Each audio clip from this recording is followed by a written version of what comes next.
তো good morning সবাইকে।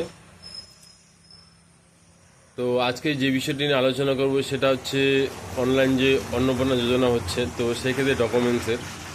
আর এখানে আমরা জানবো, তো অনেকের বিয়ে হয়েছে, বিয়ে হওয়ার পর কিছু ডকুমেন্টস ট্রান্সফার হয়েছে, কিছু ডকুমেন্টস ট্রান্সফার হয়নি। তো তাদের ক্ষেত্রে কী হবে? তো দেখতে পাচ্ছ চোখ মুখ সব বসে গিয়েছে, কয়েকদিন থেকে খুব কাজের প্রেশার চলছে অনলাইনে। তো সেই জন্য যাই হোক, আমি ঘুম থেকে উঠে ভিডিওটা করলাম, এখন 6টা বাজে।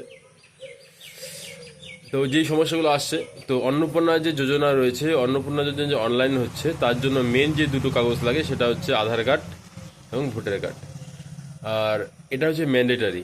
আর বাকি ডকুমেন্টসগুলোর ক্ষেত্রে আমরা যদি বাড়ির যে গার্জিয়ান আছে, হেড অফ দ্য ডিপার্টমেন্ট, তার আধার কার্ড, এবং তার পাশাপাশি কারো যদি প্যান কার্ড থেকে থাকে সেই প্যান কার্ড।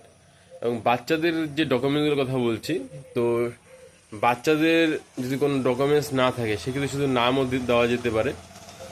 কারণ আর বাচ্চাদের ডিটেলসগুলো যে অনলাইনে ওঠানো হচ্ছে, ওগুলো কিন্তু সিকিউর করে রাখা হচ্ছে, অর্থাৎ কেউ এখান থেকে কোনো তথ্য সংগ্রহ কিন্তু করতে পারবে না।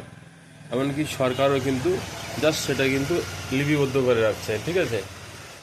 তো যে বিষয়টা বললাম যে যাদের বিয়ে হয়েছে রিসেন্টলি, সব ডকুমেন্টস ট্রান্সফার হয়নি, কিছু ডকুমেন্টস ট্রান্সফার হয়েছে, এবং কারো কারো কিছুই হয়নি।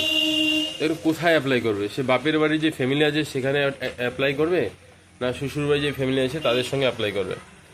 দেখো, এখন বিষয় হচ্ছে এই যে অ্যাপ্লিকেশনটা হচ্ছে সেক্ষেত্রে পরিবার ভিত্তিক ডেটা বলেছে। তো সেক্ষেত্রে আমি বলবো, যদি সমস্ত ডকুমেন্ট ট্রান্সফার হয়ে যায় বিয়ের পরে, তো সেক্ষেত্রে তো বাপের বাড়িতে করার কোনো প্রশ্ন নেই, শ্বশুরবাড়িতে অ্যাপ্লিকেশন করা হবে। আর তাদের ধরো একটা বা দুটো ট্রান্সফার হয়েছে, সেক্ষেত্রে দেখতে হবে কোন ডেটা ট্রান্সফার হয়েছে।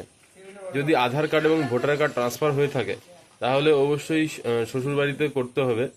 কারণ আধার কার্ড এবং ভোটার কার্ড যখন ট্রান্সফার হচ্ছে, তার অ্যাড্রেসও ট্রান্সফার হচ্ছে। তো যে অ্যাড্রেস থাকবে ভোটার কার্ডে এবং আধার কার্ডে, তো সেক্ষেত্রে কিন্তু সেই জায়গার যে অ্যাড্রেস আছে সেই অ্যাড্রেস দিয়ে এবং সেখানকার ফ্যামিলির সঙ্গে অ্যাপ্লিকেশন করতে হবে, সেটা মেয়েদের ক্ষেত্রে।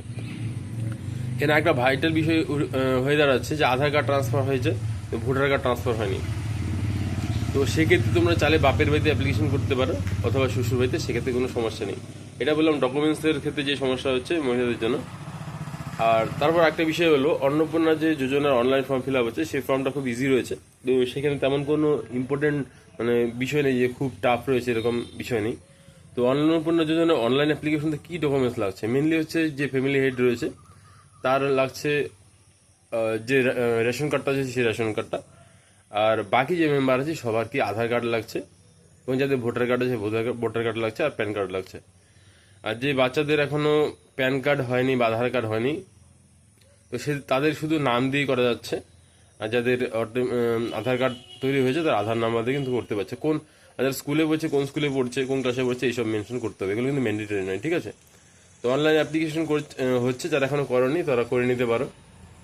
তো টাকা খুব শীঘ্রই ঢুকে যাবে। থ্যাংক ইউ, দেখা হচ্ছে নেক্সট ভিডিওতে নতুন ইনফরমেশন।